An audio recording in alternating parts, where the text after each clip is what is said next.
नमस्ते।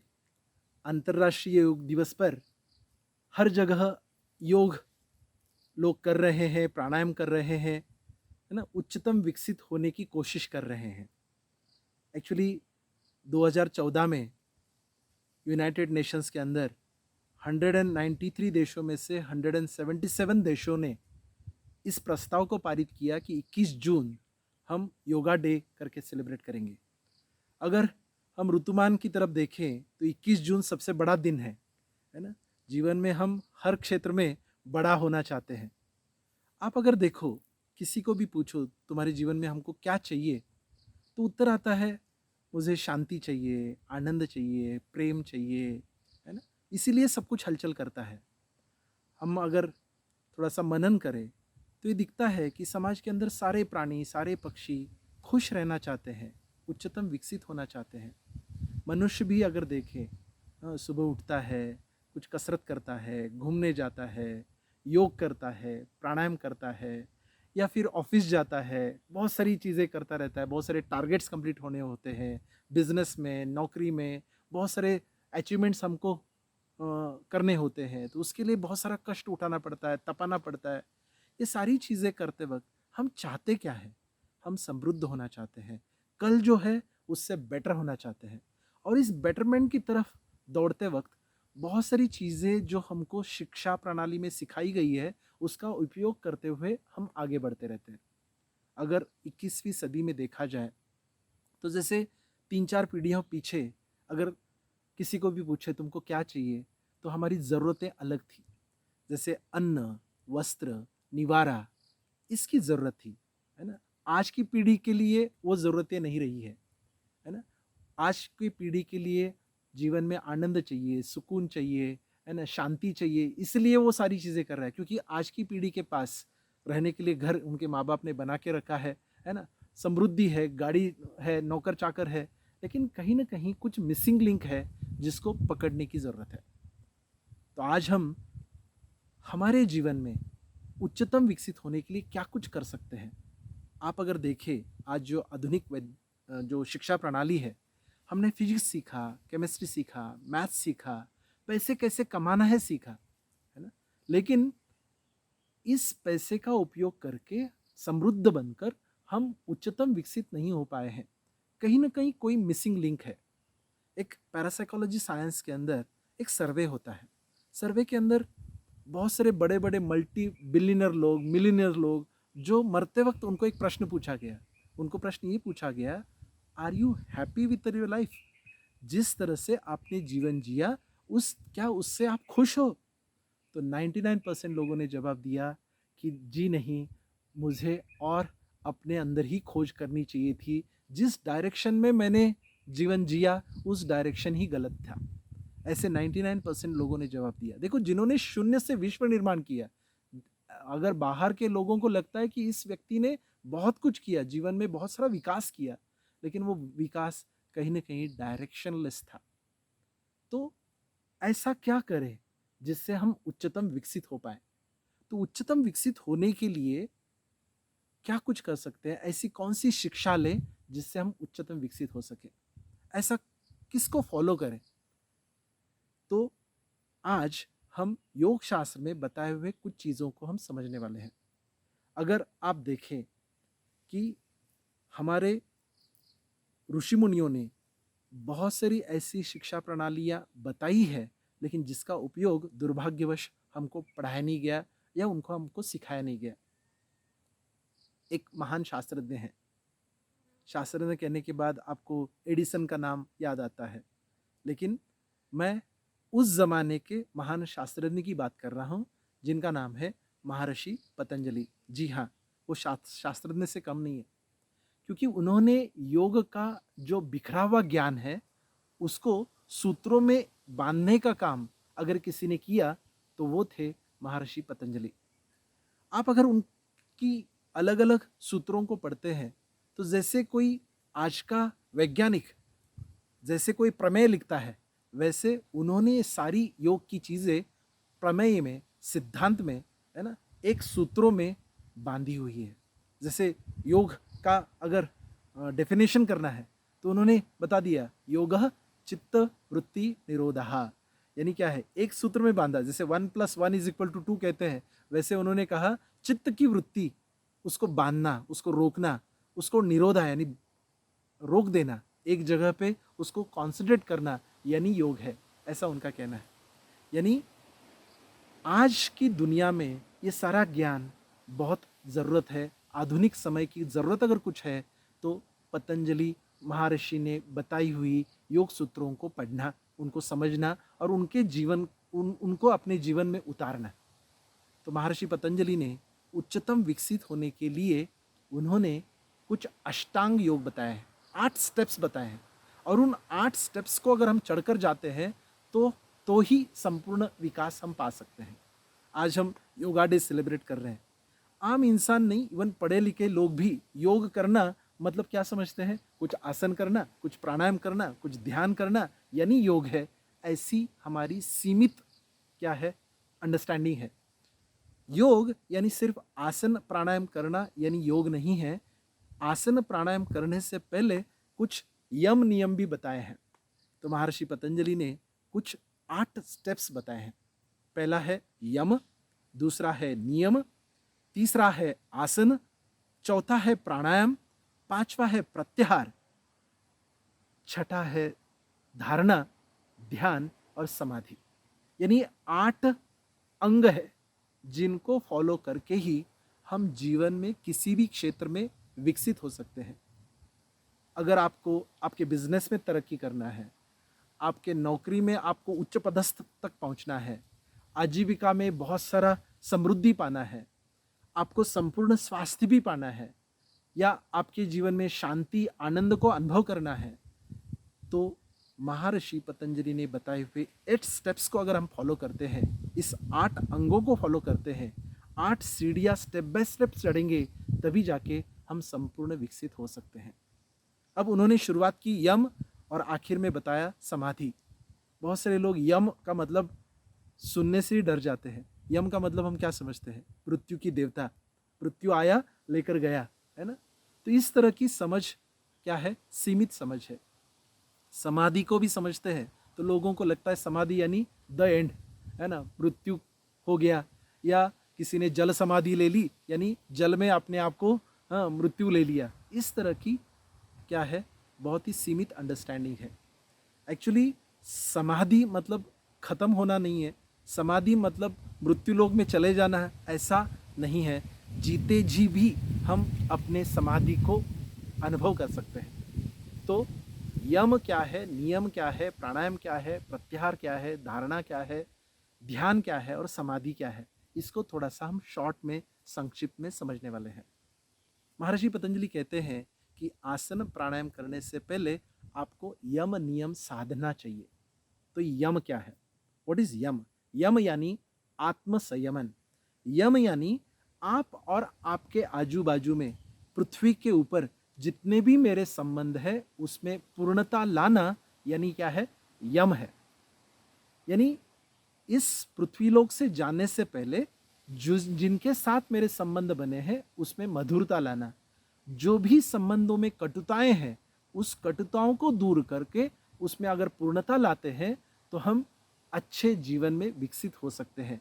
यानी महर्षि पतंजलि ने अपने आप को पहले नहीं रखा है, उन्होंने अपने से पहले क्या पहले रखा है, अपने सारे संबंधों को, अपने रिश्तेदारों को पहले रखा है। यानी महर्षि पतंजलि ऐसे कहते हैं कि आप और आपके आजू बाजू के संबंधों में इतनी मधुरता आ जाए कि आप तभी जाके आगे का विकास साध्य कर सकते हैं। तो खुद संयमित जीना और दूसरों को स्वतंत्रता देना यम सिखाता है। आत्म संयमन, हम अगर डीप रूटेड अगर अपने मन में अगर जाकर देखें, हम क्या चाहते हैं, हम स्वतंत्रता चाहते हैं। हर कोई मुक्ति चाहता है, हर कोई मुक्त होकर जीना चाहता है, आज़ाद होकर जीना चाहता है। लेकिन संबंधों में क्या हो जाता है, हम तो मुक्त होना चाहते हैं लेकिन दूसरों को हमेशा बांध कर रखते हैं। ये विकृति है, दूसरों को बंधन में बांध कर रखना। मैं जैसे बताता हूँ वैसे ही होना चाहिए, मैं जैसे बताऊंगी वैसे ही तुमको करना है ना, मैं जैसे बताऊं वैसे ही जीवन जियोगे। ये क्या है, विकृति है, और यही है संबंधों की बड़ी अड़चन।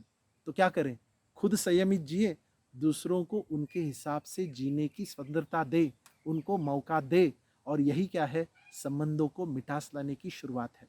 तो महर्षि पतंजलि कहते हैं, चाहे पत्नी है, चाहे पति है, चाहे बच्चे हैं, चाहे माँ बाप है, जहाँ पे काम करते हैं वहाँ के लोग हैं, कोवर्कर्स है, आपके बॉसेस है, आपके हाथ के नीचे वाले काम करने वाले लोग हैं, आपके भाई बहन हैं, उनके साथ अगर आप सुमधुर रिलेशन बनाते हैं, तभी जाके संपूर्ण विकास हो सकता है।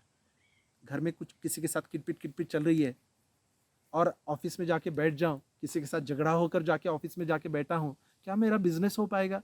क्या नौकरी में जहाँ पर जो भी काम करते हैं उसमें एकाग्रता हम पा सकते हैं? नहीं पा सकते हैं।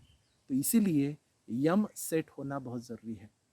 तो यम को सेट करना है, यानी आप और आपके आजू बाजू के संबंधों को पूर्णता देना है। तो उसके लिए ऐसा क्या करें, है ना? तो उसके लिए यम सेट करने के लिए, यम साध्य करने के लिए महर्षि पतंजलि ने 5 महाव्रत बताए हैं। पहला है अहिंसा। अहिंसा का मतलब क्या समझते हैं? किसी की हिंसा नहीं करना, जीव हत्या नहीं करना, किसी को मारकाट नहीं करना। ये क्या है, एक सीमित मीनिंग है। महर्षि पतंजलि ऐसे कहते हैं कि दूसरे को दूसरा न समझना यानी अहिंसा है। यानी हम एक है, मेरे अंदर जो चैतन्य है, दूसरों के अंदर जो चैतन्य है, वो एक ही है। हर कोई वही अनुभव कर रहा है जो हम कर रहे हैं। यानी मेरे अंदर की चेतना, दूसरों के अंदर की चेतना एक ही है। हम सिर्फ कॉस्ट्यूम बदले हुए हैं, है ना? मेरा शर्ट दूसरे का शर्ट अलग है, वैसे शरीर सिर्फ अलग है, लेकिन मैं ही हूँ जो दूसरे के अंदर स्थापित हूँ। अगर ये समझ प्राप्त करके अगर हम जीवन जीने लगते हैं तो क्या होगा?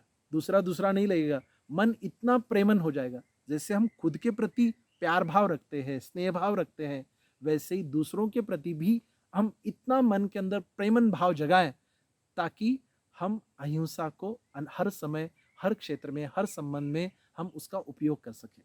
आप देखो कि अहिंसा का मतलब किसी को मारकाट करना इतना ही नहीं है। आप किसी के मुंह पर बहुत अच्छा बोल रहे हैं, लेकिन मन में हमेशा गालियां दे रहे हैं, मन में हमेशा कोई नकारात्मक भाव है, और ऊपर से आप अच्छा अच्छा कह रहे हैं, ये भी क्या है, एक प्रकार की हिंसा ही है। यानी क्रिया से, आपके वाणी से, आपके भाव भी इतने शुद्धतम, इतना प्रियतम हो, ताकि आप हर समय अहिंसा अनुभव कर सके। इस तरह की अहिंसा अगर मन में जगाए, तो इस तरह के वाइब्रेशंस जब इतर लोगों तक पहुंचते हैं, तो ऑटोमेटिकली आपके संबंधों में एक मिठास आने लगती है। एक महत्वपूर्ण चीज़ इसमें समझे कि आप जिस तरह के विचार औरों के प्रति रखते हो, जिस तरह के भाव आप औरों के प्रति रखते हो, वो भाव, वो वाइब्रेशंस बनकर उन लोगों तक पहुंचते हैं, और उसी तरह का रिस्पॉन्स वो व्यक्ति आपके साथ देता रहता है। तो इसीलिए ये बहुत ही महत्वपूर्ण है कि हम दूसरों के प्रति अहिंसक भाव रखें, अहिंसक विचार रखें, हमारी क्रिया, हमारी वाणी भी अहिंसक हो, तभी जाके संबंधों में मिठास आ सकती है। बहुत बार हम दूसरों से बातें मनवाने के लिए बहुत बार क्या करते हैं, बहुत सारा कष्ट उठाते रहते हैं। सपोज कोई आपके ऊपर गन रख दे और आपको कहे कि आपको ये सारा काम करना है, आप करेंगे। कोई अपने ऊपर ही गन रख दे और कहे मेरे लिए तुम काम करो, आप करोगे, है ना? आज हम देखते हैं परिवारों में क्या होता है, लोग दूसरों से बातें मनवाने के लिए रूठ के बैठ जाते हैं, अपने आप को तकलीफ देते हैं, अपने आप को पीड़ा देते हैं, जिससे दूसरा आपके मन के हिसाब से काम करने के लिए तैयार हो जाता है। ये एक प्रकार की हिंसा ही है। हमारे देश में हमने देखा होगा कि जैसे गांधी जी को हम क्या कहते हैं, अहिंसा के पुजारी कहते हैं। एक्चुअली आप देखो कि उपवास करना, है ना, गांधी जी ने सत्याग्रह माना, लेकिन जब सत्य का आग्रह करते हुए कभी कभी उन्होंने दूसरों से जोर जबरदस्ती बातें मनवाई, वो भी क्या है, एक प्रकार की हिंसा ही है। गांधी जी उपवास में बैठ गए और देश का पार्टीशन हो गया, एक प्रकार की हिंसा ही है। यानी गांधी जी की अहिंसा को हम सूक्ष्म हिंसा ही कह सकते हैं। बहुत बार महाभारत का उदाहरण देते हैं कि श्री कृष्ण को ऐसा नहीं करना चाहिए था, कितने सारे लोगों का हत्याकांड हुआ, है ना, इतना बड़ा महायुद्ध हुआ, उसमें कितने सारे लोग मारे गए। वो खुद भगवान थे तो खुद रोक सकते थे, है ना? तो कभी कभी इस पृथ्वी के ऊपर की सारी गलत चीज़ों को मिटाने के लिए कुछ चीज़ें हुई, अब उसके लिए आप क्या कर सकते हैं, है ना? तो वो भी क्या है, श्री कृष्ण का की हिंसा, है ना, कभी कभी अहिंसा का एक स्थूल रूप कह सकते हैं, है ना? दूसरों से बातें मनवाने के लिए ना उनको कष्ट दे, या आप खुद कष्ट लेकर उनसे बातें मनवाना भी क्या है, एक प्रकार की हिंसा ही है। तो मन को अहिंसक बनाना यानी अपनी क्रिया, आपकी वाणी, आपके भाव इतने प्रेमन बन जाए, इतने प्रियतम बन जाए कि आप हर समय अहिंसा को अनुभव कर सकें। तो ये महाव्रत है। फिर दूसरा महाव्रत है सत्य। यानी यम को सेट करने के लिए, हमारे संबंधों में मिठास लाने के लिए महर्षि पतंजलि दूसरा महाव्रत देते हैं सत्य। सत्य का मतलब क्या समझते हैं, है ना? प्रामाणिक रहना, झूठ नहीं बोलना, इस तरह की एक सीमित मीनिंग है, सुपरफिशियल मीनिंग है। सत्य का मतलब है अपने आप के अंदर उस सत्य को अनुभव करना। सत्य क्या है? मैं शरीर नहीं हूं, ये सत्य है। हम क्या है? अपने आप को शरीर मानकर बैठे हैं। यानी ये क्या है ना? गलत है। मरने के बाद तो शरीर इधर ही छोड़कर जाएंगे। ऐसी कौन सी चीज निकल जाएंगी जो चैतन्य रूप मैं हूं, मैं आनंद स्वरूप हूं। और उस आनंद स्वरूप जो मैं हूं उसको हर समय अनुभव करते रहना, यानी सत्य के संग रहना। मेरे अंदर जो चैतन्य है, दूसरों के अंदर जो चैतन्य है, उसको देख पाना, यानी सत्य का क्या करना, हाँ, सत्य को अनुभव करना, सत्य के संग रहना। तो सत्य का पालन यानी क्या है? जब आप अपने अंदर उस चैतन्य को देखते हैं, मैं ईश्वरीय ही हूं, मेरे अंदर ही वो ईश्वर है, जो भी मेरे मुझसे होगा ईश्वरीय काम होगा, इस भावना के साथ जब आप रहने लगते हैं तो आप सत्य का अनुगमन करते हैं। फिर तीसरा आता है अस्तेय, है ना? तीसरा महाव्रत बताया अस्तेय। अस्तेय मैंने क्या? अचौर्य, चोरी नहीं करना, ईमानदार रहना, भ्रष्टाचार नहीं करना, इस तरह की चीजें कही जाती है। बहुत बार हम देखते हैं कि सिर्फ, है ना, वस्तुओं की चोरी नहीं करते हैं, हम पर्सनैलिटीज की भी चोरी करते हैं। हम जो नहीं है वो हर समय दिखाने की कोशिश करते रहना भी क्या है ना, स्तेय है, चोरी है ना? तो अचौर्य का मतलब क्या है? जैसे है वैसे रहना। हाँ, जैसा अंदर है वैसे बाहर रहना, कोई दिखावा नहीं करना, है ना? कोई बहानेबाजी नहीं करना। हाँ, आज स्कूल में, कॉलेजेस में क्या देखते हैं, आजकल बच्चे, युवा वर्ग क्या करते रहते हैं? जो नहीं है उसको दिखाने की कोशिश करते रहते हैं, और जो नहीं है उसको दिखाने में बहुत सारे झूठ भी बोलने पड़ते हैं। ये क्या है ना? चोरी है। तो क्या करें? जैसा है वैसे रहे। प्रकृति ने जैसा रखा है वैसे रहना, यानी क्या है? अस्तेय। अहिंसा, सत्य, अस्तेय के बाद चौथा महाव्रत आता है अपरिग्रह। अपरिग्रह का मतलब क्या है? परिग्रही बनना, यानी हर समय चाहिए चाहिए की भावना रहती है। होता है कि नहीं होता है? देखिए, आपके पास मोबाइल है, अच्छा खासा चल रहा है, लेकिन किसी मित्र ने उससे बढ़िया मोबाइल लिया तो आपके मन में क्या आता है? वो मुझे मोबाइल चाहिए, उससे भी बढ़िया चाहिए। किसी ने अपना बंगला तुड़वाकर नया बंगला बनाया तो मुझे भी क्या चाहिए? उससे भी बड़ा बंगला बनाना है। उसने फलाना फलाना गाड़ी ले ली तो मुझे भी चाहिए। आपके घर में इतने सारे कपड़े हैं, फिर भी हम क्या करते हैं? बहुत सारे कपड़े उठाकर, है ना, शॉपिंग के लिए जाते हैं, कुछ और चीज़ लेने के लिए जाते हैं। एक चीज़ लानी होती है, 10 चीज़ें उठाकर लाते हैं। ये क्या है? परिग्रह है। हर समय चाहिए चाहिए की भावना जो है आपको क्या करती है? आपके संबंधों में क्या है? कठिनाई पैदा करती है। तो क्या करना है? अपरिग्रह की भावना यानी क्या है? जो भी चाहिए वो चाहत है या जरूरत है। जरूरत के अनुसार चीजें हमारे पास हो, लेकिन चाहत के अनुसार अगर इकट्ठा करते जाओगे तो जिंदगी कम पड़ जाएगी। यानी अपरिग्रह। अपरिग्रह का मतलब है जहां है वैसे रहना, है ना? सपोज मुझे यहाँ से कोल्हापुर जाना है और कोई मुझे मर्सिडीज गाड़ी में ले जाए, यस मैं तैयार हूँ, बढ़िया जाऊंगा। कोई मारुति 800 में ले जाए तब भी मैं तैयार हूँ, है ना? सपोज किसी बस में जाना पड़े, लाल परी में बैठकर जाना पड़े, है ना, धक्के खाते हुए जाने के लिए, उसके लिए भी मैं तैयार हूँ। ये क्या है? अपरिग्रह।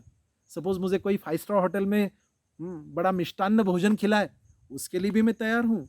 और, है ना, केले के पत्ते पे अगर थोड़ा सा दाल चावल भी खाना पड़े, उसके लिए भी तैयार हूँ। यानी हर समय जो जैसी परिस्थिति है उसको स्वीकार करके बादशाह बनकर जीवन जीना, यानी क्या है? अपरिग्रह। तो जो चाहत और ज़रूरत, उसके बीच का फ़र्क समझकर वस्तुओं को इकट्ठा करें। खुद के पास जितना कम से कम चीज़ें हो उतना अच्छा है। तो क्या है? अपरिग्रह है। फिर पांचवा है जो बहुत ही मीठा शब्द है, वो है ब्रह्मचर्य। अब ये ब्रह्मचर्य का मतलब क्या समझते हैं? ब्रह्मचर्य का मतलब हम समझते हैं शादी नहीं करना, है ना, बच्चे पैदा नहीं करना, वासनाओं में नहीं अटकना, इस तरह की सीमित समझ हम ब्रह्मचर्य के प्रति रखते हैं। एक्चुअली ब्रह्मचर्य का मतलब है ब्रह्म जैसी चर्या प्राप्त करना। हमारा जीवन ही इतना ईश्वरीय बने, जो भी कर्म कर रहे हैं, जो भी क्रिया कर रहे हैं, ये सब ईश्वर ही कर रहा है, मैं नहीं कर रहा हूं। इस समझ के साथ जब आप करने लगते हो तो क्या होता है, आप ब्रह्मचर्य का पालन करने लगते हो। आपके अंदर इतना ओजस आ जाता है, इतना एनर्जी से आप लबालब भरे रहते हो कि हर समय आप ऊर्जा से भरपूर लगने लगते हो। सपोज 8-10 लोग खड़े हैं, एक व्यक्ति को देखकर लगता है कि कुछ अलग बात है, ऊर्जा से हर समय लबालब भरा है। क्यों है? क्योंकि ऊर्जा हर समय क्या है, ऊर्ध्वगामी है। आप देखते हैं हम बहुत सारे काम करते वक्त वासनाओं में, खाने में, पीने में, बहुत सारी चीज़ें करने में हमारी क्या होती है, बहुत सारी जगह पे हमारे विषयों के अंदर हमारी ऊर्जा अर्धोगामी होती है, नीचे की तरफ बहती है। तो महर्षि पतंजलि कहते हैं कि हर समय आप ऊर्जा से लबालब भरे, आप हर समय ऊर्जा से भरपूर हो जाए, आपकी ऊर्जा ऊर्ध्वगामी हो जाए, आपके ब्रह्मस्थान की तरफ, सहस्त्रार की तरफ हर समय बहे। अगर ऐसा चाहते हैं तो क्या करना पड़ेगा, आपको ब्रह्मचर्य का पालन करना पड़ेगा। हम रोजमर्रा के जीवन में बहुत कुछ करते रहते हैं, है ना? कोई काम हुआ, बड़ा काम हुआ, बहुत सारे पैसे मिले, हम समृद्ध हुए, कुछ बड़ी इंडस्ट्री खड़ा कर दी, बड़ी फैक्ट्री खड़ा कर दी, बहुत कुछ अचीव किया, तो हम सोचने लगते हैं ये मैंने किया, है ना? शून्य से विश्व निर्माण किया, मैंने किया, मैं मेरा की भावना क्या करती है, आपकी ऊर्जा को ड्रेन कर देती है। और अगर आप कोई ऐसा सोचता है, नहीं नहीं ये तो मैं नहीं कर रहा हूँ, ये ईश्वर ही कर रहा है ना, मैं तो एक माध्यम बना हूँ, तो उससे क्या होगा, आप थकते नहीं हो, है ना? मैं मेरा की भावना नहीं है, आई एम नो बडी, है ना? जो भी हो रहा है ईश्वर का काम हो रहा है। अगर आप ईश्वर के संतान हो, है ना, ईश्वर ने नियुक्त की हुई चीज़ें मुझे करनी पड़ रही है और मैं कर रहा हूँ और ये ईश्वरीय है, इस समझ के साथ करोगे तो आपकी ऊर्जा खर्च नहीं होगी, उल्टा ऊर्जा मिलेगी। आप देखो, काम में भी अकाम रहना, हर समय काम में व्यस्त है, काम में व्यस्त है, ये किया, ये करना पड़ रहा है, वो करना पड़ रहा है। जीवन कैसे जी रहे हो? ये मैं मेरा की भावना, मैं करते बकरा बन जाते हैं, है ना? बकरे की तरह हम काम करते रहते हैं। उससे क्या होता है, हमारी ऊर्जा ड्रेन होती रहती है, खर्च होती रहती है। जब आप कहते हो कि नहीं नहीं मैं ईश्वरीय काम कर रहा हूँ, तो आप कितना भी काम करेंगे थकेंगे नहीं।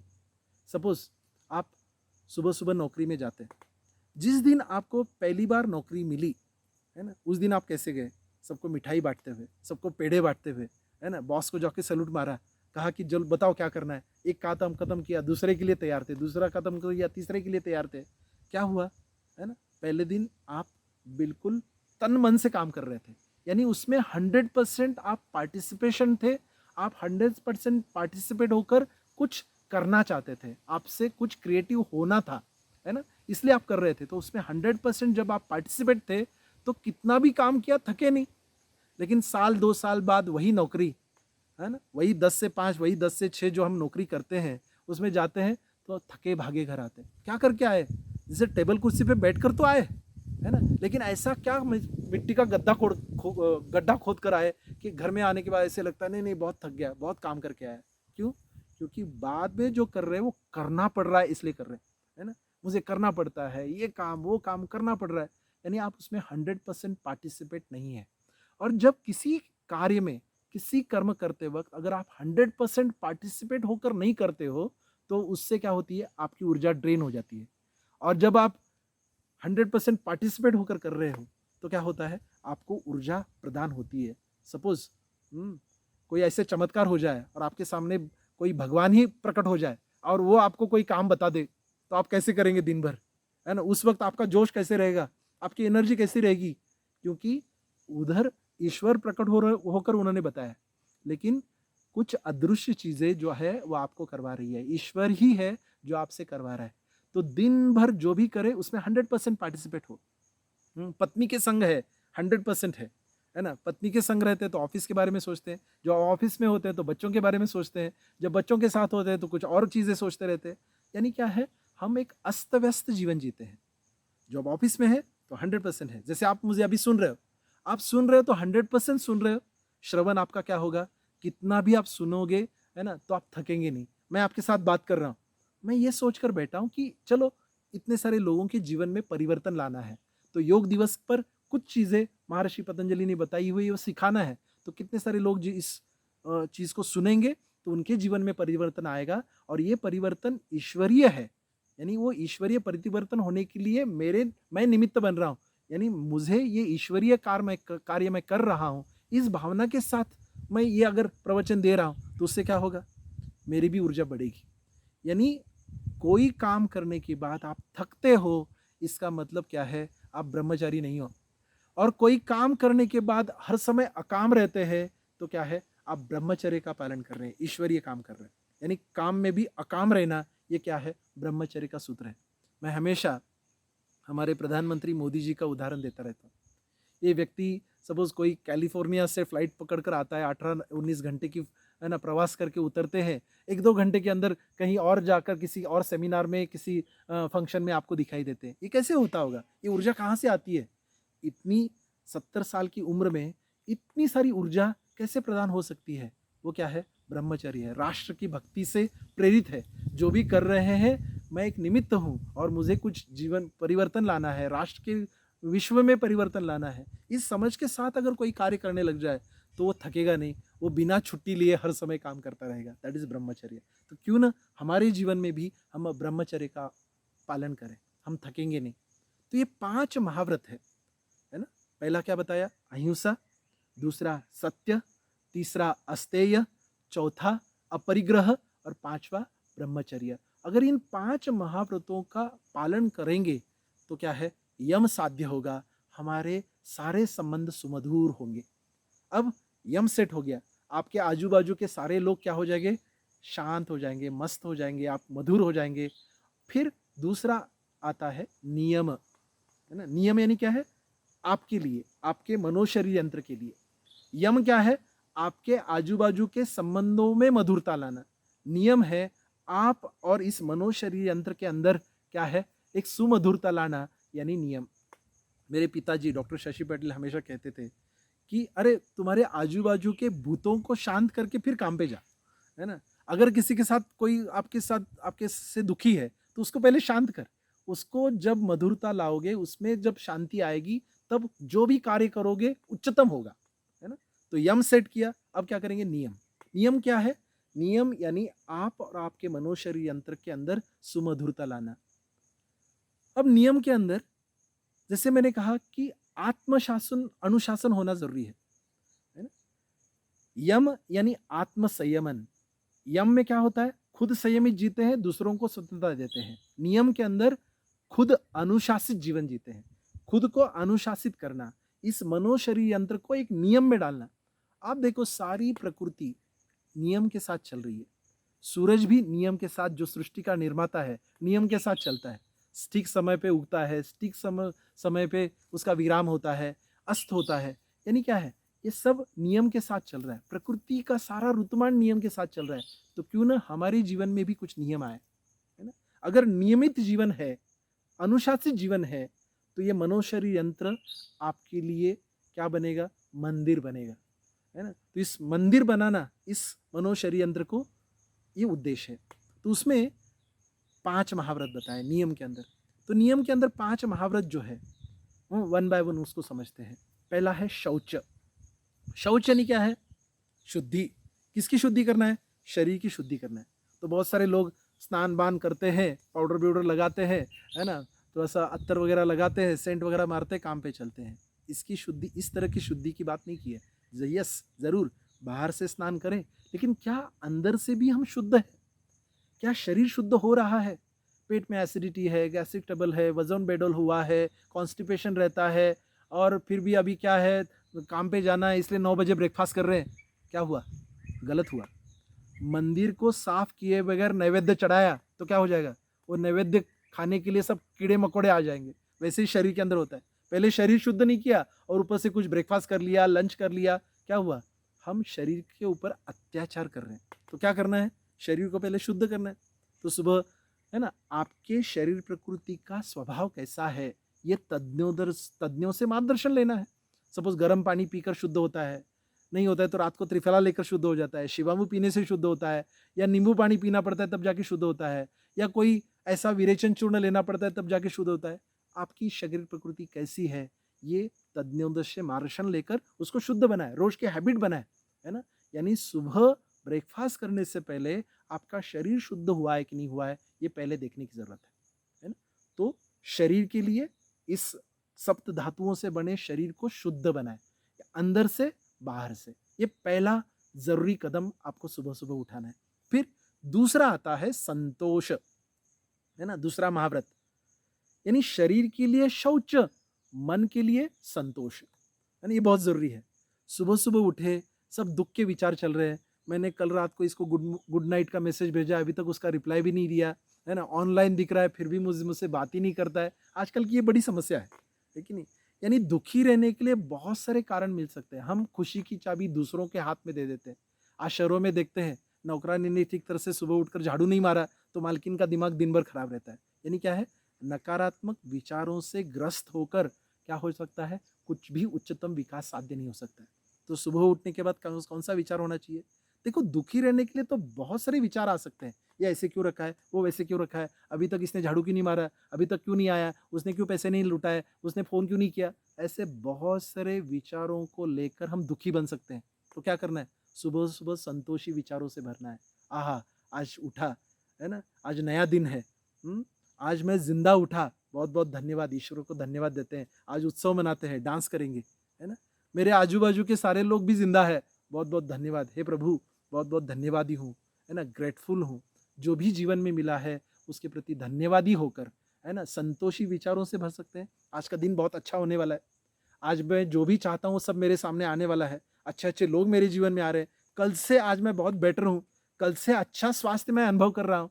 ये क्या है, संतोषी विचारों से भरने की बात है। मैं स्वस्थ हूँ, मैं मस्त हूँ, मैं खुश हूँ, मैं जबरदस्त हूँ, स्वास्थ्य से लबालब भरा हूँ, संपूर्ण स्वास्थ्य मेरा जन्मसिद्ध अधिकार है। इस तरह के वाक्य लेकर संतोषी विचारों से अगर आप मन को भरते हैं तो दिन कैसे जाएगा, है ना। तो शरीर के लिए शौच हुआ, मन को संतोषी विचारों से भरा, और फिर उसके बाद तीसरा महाव्रत जो महर्षि पतंजलि ने बताया है वो है, तीसरी चीज बताई है, तपस। यानी नियम के अंदर क्या आता है, तपस। तपस यानी पिनेंस, क्या है, तपाना है। किसको तपाना है, इस मनो शरीर यंत्र को तपाना है। ये नहीं कि ब्रेकफास्ट करके चादर ओढ़कर सो जाना है ना, आलसी बने रहना है, लिथार्जिक नहीं रहना है, तपाना है। ऑफिस में जाएंगे, आजीविका उपलक्ष्य के लिए जो भी आवश्यक है करेंगे, है ना। नौकरी करते हैं, बेस्ट ऑफ बेस्ट हम अपने अंदर का देंगे। बिजनेस करते हैं, क्या कुछ नया क्रिएटिव कर सकते हैं, तो उसके लिए तपाना पड़ेगा, है ना। लगे बहुत सारे क्रिएटिव आइडियाज को क्रिएट करना पड़ेगा। औरों से काम लेने के लिए आपको बहुत सारी, है ना, एनर्जी आपको लगानी पड़ेगी। तो ये सारी चीजें करने के लिए आपको तपाना पड़ेगा, मनो शरीर यंत्र को तपाना है ना। आजीविका के लिए तपाना है, संपूर्ण स्वास्थ्य प्राप्त करना है ना। बीमार हूं तो इस शरीर को तपाए बगैर स्वास्थ्य नहीं अनुभव हो सकता है। उसके लिए सुबह उठकर कसरत करना, जो भी प्राणायाम है, जो भी डॉक्टर्स परहेज बताते हैं, जो भी खान पान के चेंजेस लाने हैं, कौन कौन से हैबिट्स है, उस हैबिट्स को तोड़ना। बहुत बार चाय नहीं मिला तो सिर में दर्द उठता है, चाय नहीं मिला तो सिर भारी हो जाता है। तो इस तरह की हैबिट्स को तोड़ने के लिए आपको मनोनिग्रहित होकर चाय के पहले को दूर करना पड़ेगा। तंबाकू की आदत है, अल्कोहल की आदत है, तो इस तरह की गलत आदतों को तोड़ने के लिए आपको क्या करना पड़ेगा, तपाना पड़ेगा। तो आजीविका के लिए तपाएंगे, संपूर्ण स्वास्थ्य पाने के लिए तपाएंगे, जीवन में आनंद चाहिए, शांति चाहिए, सुकून चाहिए, उसके लिए ध्यान में बैठना है, जो भी करना है, तो वो दिन भर क्या करेंगे, तपाएंगे। तो शरीर मनो शरीर यंत्र को तपाने के से पहले क्या करना पड़ेगा, शौच और संतोष करना पड़ेगा, और फिर तप होगा। और ये तप होने के बाद, तप के बाद चौथा महाव्रत जो नियम के अंदर आता है वो है स्वाध्याय। अब स्वाध्याय का मतलब क्या है, खुद का अध्ययन करना, है ना। हर समय स्व का अध्ययन करते रहना। कौन कौन सी ऐसी हैबिट्स है, कौन कौन सी मेरी टेंडेंसीज है जो मुझे नकारात्मकता की तरफ ले जा रही है, जो जीवन जीने में अड़चन कर रही है, वो कौन अध्ययन कर सकता है, खुद ही अध्ययन कर सकते हैं, है ना। डॉक्टर के पास जाते हो, डॉक्टर डॉक्टर पेट में दर्द कर रहा है, अरे दर्द हो रहा है, वो डॉक्टर को कैसे समझ में आएगा। आपके मनोशरीर यंत्र के अंदर, आपके यंत्र के अंदर ही दर्द है। ऐसे 4 दिन में क्या क्या बदलाव तुमने किए, ऐसी कौन कौन सी गलत चीजें खाई है जो दर्द उठाए। तो खुद का अध्ययन करेंगे तो ऑटोमेटिकली आपको रिप्लाई मिलेगा, यस मैंने ये चेंज किया था, ये फलाना फलाना गलत हुआ, उसकी वजह से मैं बीमार पड़ रहा हूँ, उसकी वजह से व्यवसाय में अड़चन हो रही है, उसकी वजह से नौकरी में ये अनबन हो रही है। ये अध्ययन कौन कर सकता है, खुद ही कर सकते हैं। तो स्वाध्याय, है ना। हमेशा मैं जहाँ पर जिस बाहुबली गुरुकुल में पढ़ा, वहाँ पर एक हमारे महाराज जी थे, समंतप्रद महाराज। वो जो भी नया आते थे उनको पूछते थे, स्वाध्याय करते हो? हाँ, उस वक्त मैं छोटा बच्चा था, तो उस वक्त 5वीं 7वीं कक्षा में स्वाध्याय करना मतलब क्या करना, मुझे लगता था पढ़ना, है ना, पढ़ाई करना। नहीं, स्वाध्याय करना यानी खुद का अध्ययन करना। रोज मनन करें, जो भी अच्छी अच्छी चीजें सुनते हैं उसके ऊपर मनन करके, स्व का अध्ययन करके उसमें ढाल लेना, यानी क्या है, स्वाध्याय। कितनी बढ़िया बात बताइए। जो खुद का अध्ययन करेगा वो कोई गलत हैबिट्स लगा ही नहीं सकता है ना। मेरे गुरु कहते हैं, इंसान आदतें बनाता है और फिर आदतें इंसान को चलाती है।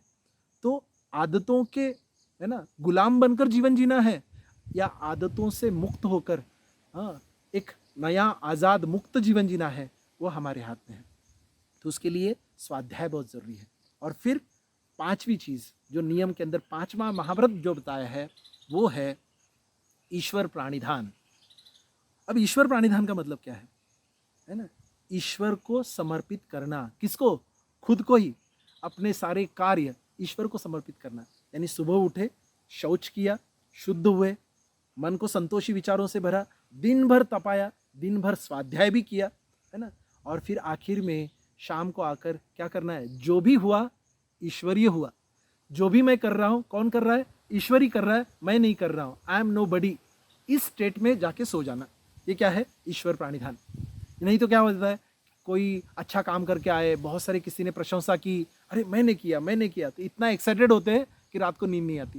या हो सकता है किसी ने अपमान किया, किसी ने दुर्व्यवहार किया, तो मन में इतनी चिढ़ आ गई, इतना गुस्सा आ गया, या इतने डिप्रेस हो गए, है ना, और फिर रात में नींद नहीं आ रही।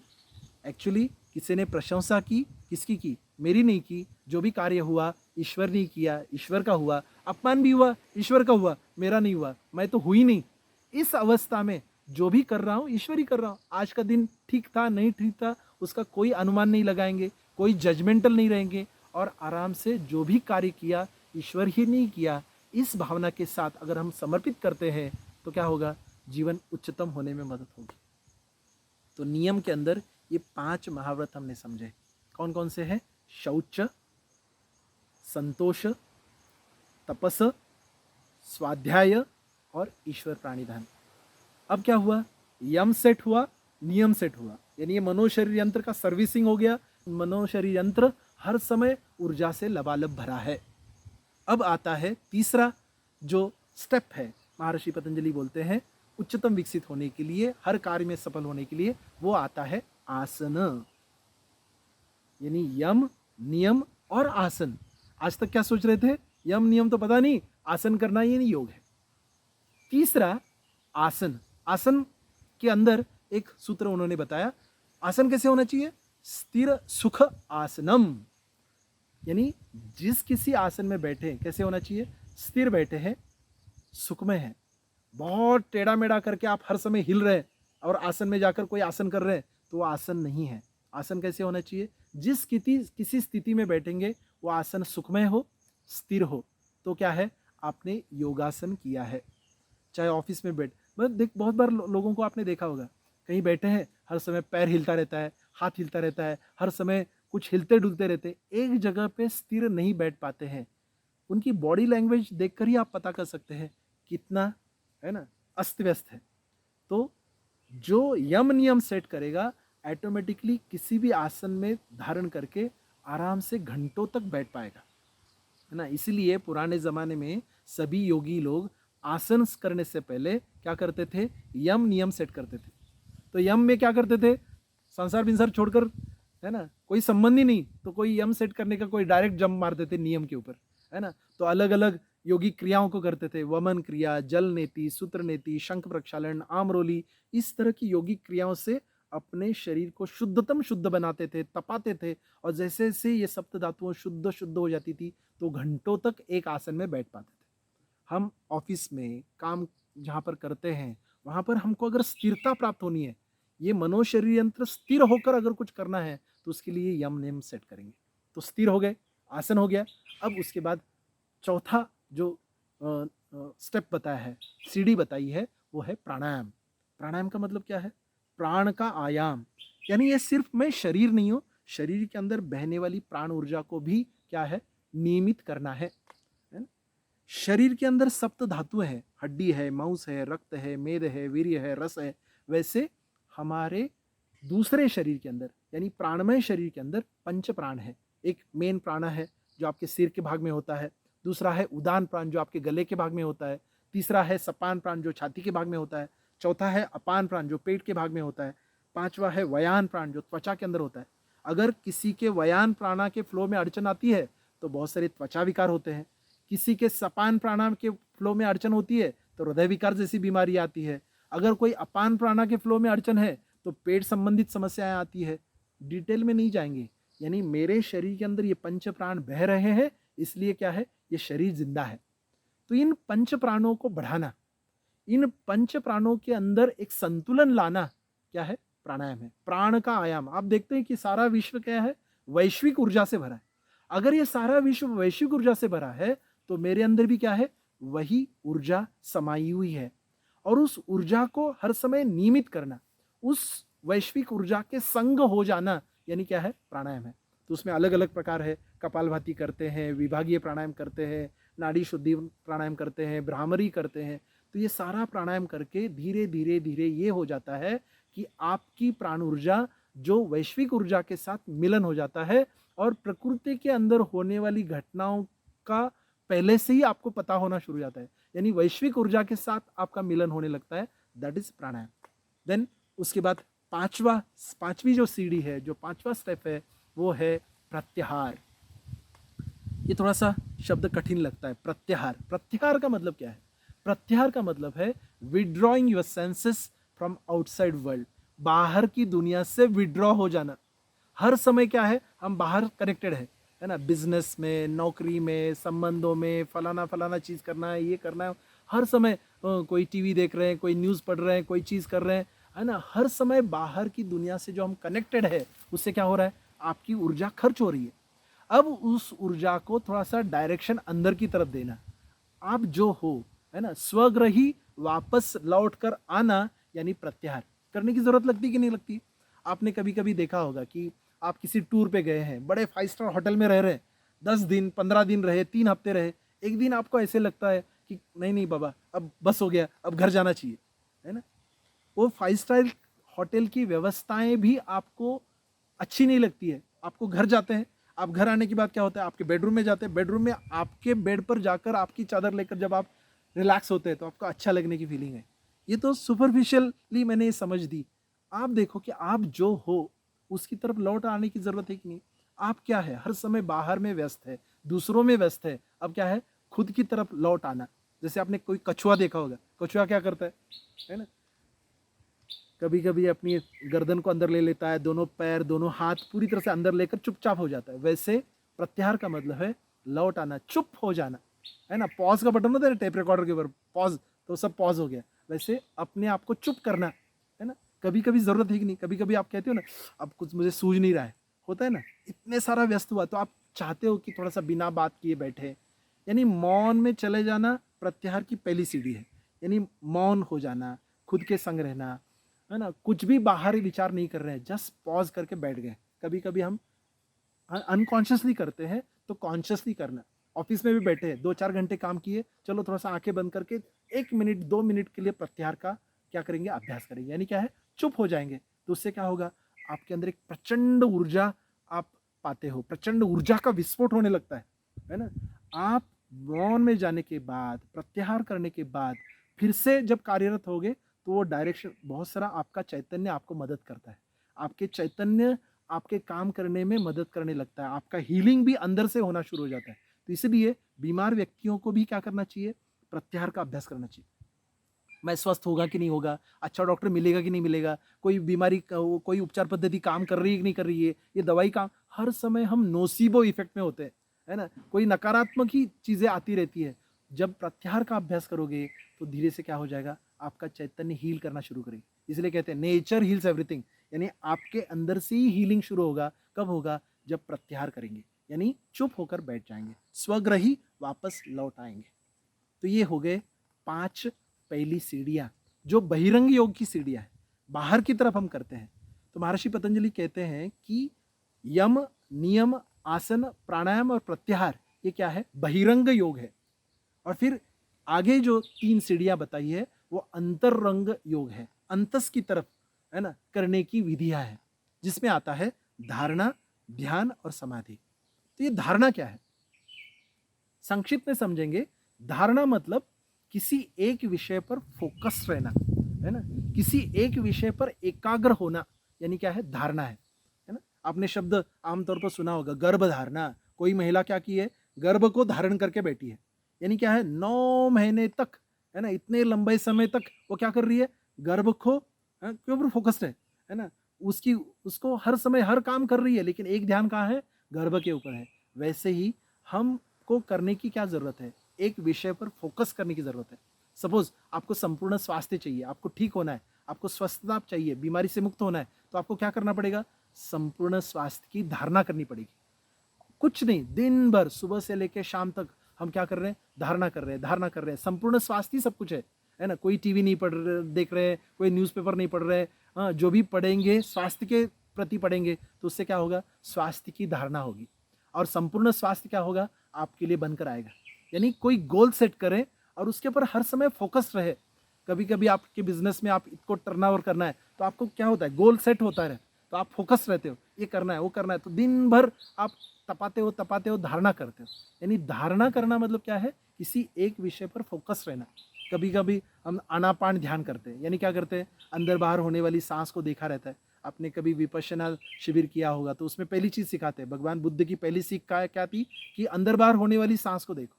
अंदर जाने वाली सांस, बाहर निकलने वाली सांस, अंदर जाने वाली सांस, बाहर निकलने वाली सांस।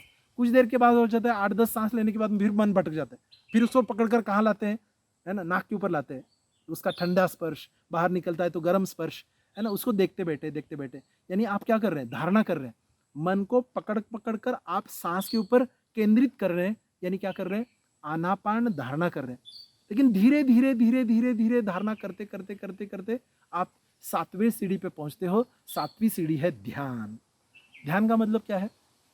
जिस चीज की धारणा की है उस चीज पर बिना अवरोध टिक पाना, यानी ध्यान। यानी धारणा में क्या करना पड़ता है? मन भटकता है, उसको पकड़ कर लाते हैं। ध्यान में क्या हो जाता है? मन पूरी तरह से गिर जाता है और जो कर रहे थे वही बन जाते हो। सपोज सांस के ऊपर ध्यान दिया था, सांस की धारणा कर रहे थे, धीरे धीरे एक स्टेज ऐसी आती है कि आप ही सांस बन जाते हो, आप हो भूल जाते हो। ये क्या है? आनापान ध्यान। सपोज ओमकार चैंटिंग कर रहे थे, ओम ओम ओम का उच्चार कर रहे थे। पहले शुरुआत में क्या होता है? आपको मन को पकड़ पकड़ लाकर उस चैंटिंग के ऊपर केंद्रित करना पड़ता है। कोई जाप भी कर रहे हैं, मन को पकड़कर लाकर केंद्रित करना पड़ता है। लेकिन धीरे धीरे धीरे धीरे क्या हो जाता है? आप ही ओमकार बन जाते, आप ही ओमकार बन गए, यानी क्या हुआ? ध्यानी बन गए। यानी धारणा में आपको मन को एक विषय पर केंद्रित करना है। वेरएज ध्यान में क्या होता है? बिना अवरोध उस विषय पर हम एक ही विषय पर टिक जाते हैं, वो है ध्यान। और जब ध्यानी बनेगा मन, फिर 8वें स्टेप में पहुंचते हैं। 8वीं स्टेप है समाधि। अब समाधि का मतलब क्या है? समाधि का मतलब है, बहुत ही प्यारा शब्द है, बहुत ही मीठा शब्द है, बहुत ही मधुर शब्द है। समाधि का मतलब है जब हर चीज का समाधान हो गया, यानी समाधि। मर जाना यानी समाधि नहीं है ना। समाधि का मतलब है हर चीज का समाधान हो गया, ऐसे बैठे हैं तृप्त, परम तृप्ति का अनुभव करना। जो हो रहा है उसको सिर्फ देख पाना, नॉन जजमेंटल बन जाना, यानी क्या है? समाधि में है। समाधि अवस्था को प्राप्त कर लिया। तो जीते जी संसार में रहकर भी उस समाधि को हम उपलब्ध हो सकते हैं। अब समाधि में करना क्या होता है? शांत रहना है, शांत बैठ जाना है ना। कोई रिस्पॉन्स नहीं, कोई रिएक्शन नहीं, कोई जजमेंट नहीं, कोई अनुमान नहीं, बस बैठे हैं, जो हो रहा है उसको देख रहे हैं। बहुत बार अध्यात्म में बहुत सारे लोग विचारों के साथ छेड़छाड़ करते रहते हैं। जैसे शरीर के अंदर खून बह रहा है, आप रोक सकते हो क्या? नहीं रोक सकते हो, है ना। अगर कोई रोकने की चेष्टा करेगा तो रोक पाएगा? नहीं कर पाएगा। वैसे मन का स्वभाव है विचार करना, विचारों विचार बहते रहना, ये मन के अंदर चलता रहता है। तो मन से परे जब पहुंचेंगे तो शरीर के अंदर खून बह रहा है, हम देख सकते हैं। वैसे मन के अंदर विचार चल रहे हैं, उसको सिर्फ देखना, यानी क्या है? समाधि है। बहुत सारे लोग क्या करते हैं? मुझे ये विचार नहीं चाहिए, इसकी कोशिश में लगे रहते हैं। विचार शून्य होने की कोशिश, विचार रहित होने की कोशिश, यानी समाधि नहीं है। विचारों के संग रहना, यानी समाधि है। जो भी हो रहा है, जैसे आकाश में बादल आते हैं जाते हैं, आप बस देख रहे हैं, बादल आ रहे हैं जा रहे हैं, आ रहे हैं जा रहे हैं, आ रहे हैं जा रहे हैं, बस आप देख रहे हैं। वैसे मन के अंदर विचार आ रहे हैं जा रहे हैं, आ रहे हैं जा रहे हैं, आप बस देख रहे हैं, यानी क्या है ना, वो समाधि है। तो समाधि में करना क्या होता है, शांत बैठना होता है और विचारों को सिर्फ देखना होता है, साक्षी बन जाना होता है ना। जैसे है ना, हम स्विमिंग करते हैं तो स्विमिंग करने के लिए क्या करना पड़ता है, हात पैर मारणे पडते हैं. तरंगायला काय करायला लागतं का, काही नाही करायला लागत. पोहणं आणि तरंगणं याच्यात फरक है.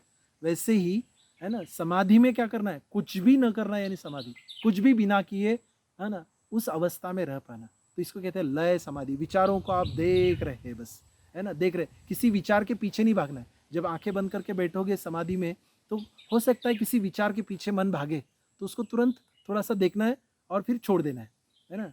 बहुत सारे गुरु कुछ मंत्र देते हैं या कुछ सांस के ऊपर ध्यान देने के लिए बोलते हैं, तो शुरुआत वैसे कर सकते हैं, लेकिन समाधि में सांस के ऊपर ध्यान देकर बैठना यानी समाधि नहीं है.